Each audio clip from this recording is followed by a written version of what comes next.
and so we may arrive by Talmud skill and profane Greek to raise the building up of Helen's house against the Ismaelite, king of Thogama, and his haberdins brimstony, blue and fiery, and the force of King Abaddon, and the beast of Sittim, which Rabbi David Kimchi, Onkelos, and Aben Ezra do interpret Rome. The Alchemist. The mind has shown itself at times too much the baked and labeled dough divided by accepted multitudes.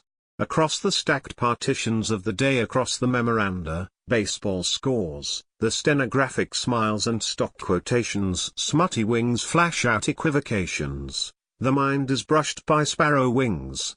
Numbers, rebuffed by asphalt, crowd the margins of the day, accent the curbs, convoying divers dawns on every corner to druggist, barber and tobacconist, until the graduate opacities of evening take them away as suddenly to somewhere virginal, perhaps, less fragmentary.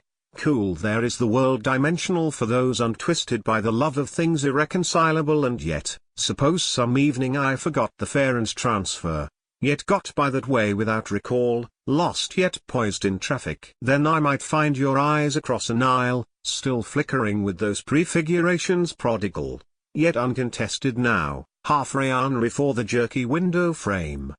There is some way, I think, to touch those hands of yours that count the nights stippled with pink and green advertisements.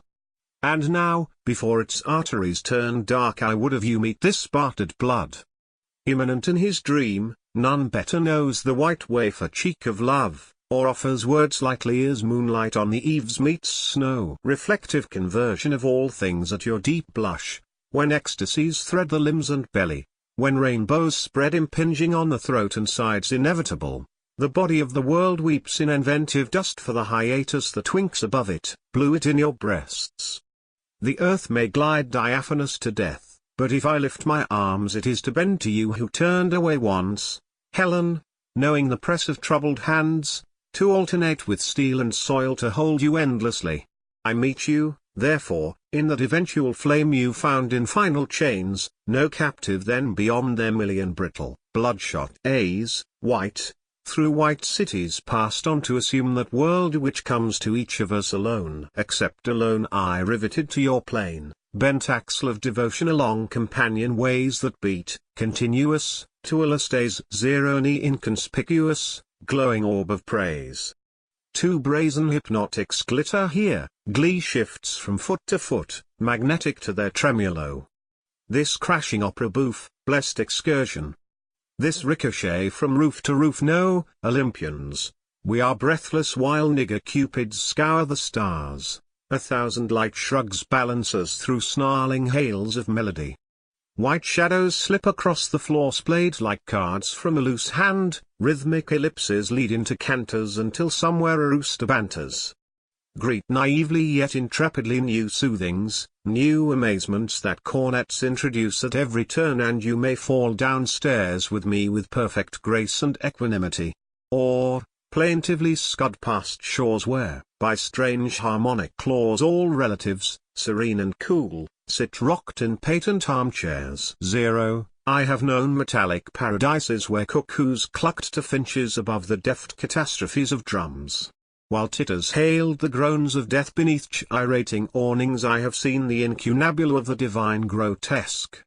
This music has a reassuring way, the siren of the springs of guilty song. Let us take her on the incandescent wax striated with nuances, nervosities that we are heir to. She is still so young, she cannot frown upon her as she smiles, dipping here in this cultivated storm among slim skaters of the gardened skies. 3-capped arbiter of beauty in this street that narrows darkly into motor dawn, you, here beside me, delicate ambassador of intricate slain numbers that rise in whispers, naked of steel, religious gunman, who faithfully, yourself, will fall too soon, and in other ways than as the wind settles on the 16th thrifty bridges of the city. Let us unbind our throats of fear and pity. We even, who drove speediest destruction in corymbulous formations of mechanics, who hurried the hill breezes, spouting malice plangent over meadows, and looked down on rifts of torn and empty houses like old women with teeth unjubilant that waited faintly, briefly and in vain, We know, eternal gunman, our flesh remembers the tensile boughs, the nimble blue plateaus, the mounted, yielding cities of the air. That saddled sky that shook down vertical repeated play of fire, no hypogeme of wave or rock was good against 1 hour. We did not ask for that, but have survived, and will persist to speak again before all stubble streets that have not curved to memory, or known the ominous lifted arm that lowers down the arc of Helen's brow to saturate with blessing and dismay. A goose, tobacco and cologne, 3-winged and gold-shod prophecies of heaven. The lavish heart shall always have to leaven and spread with bells and voices, and atone the abating shadows of our conscript dust. Anchises' navel, dripping of the sea, the hands Erasmus dipped in gleaming tides, gather the voltage of blown blood and vine, dove upward for the new and scattered wine. Zero brother thief of time, that we recall. Laugh out the meager penance of their days who dare not share with us the breath released, the substance drilled and spent beyond repair for golden, or the shadow of gold hair. Distinctly praise the years, whose volatile blamed bleeding hands extend and thresh the height the imagination spans beyond despair, outpacing bargain, vocable and prayer,